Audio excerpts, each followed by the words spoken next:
You ask Tiger to solve. This deals with linear equations with one unknown.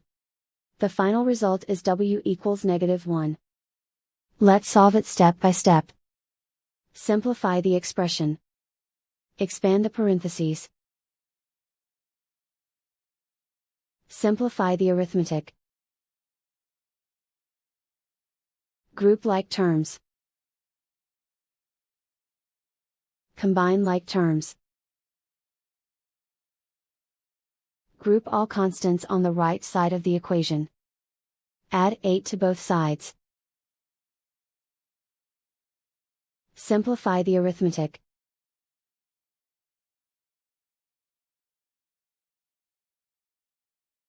Isolate the w. Divide both sides by -8. Cancel out the negatives.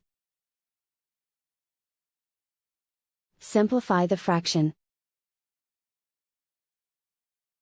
Move the negative sign from the denominator to the numerator.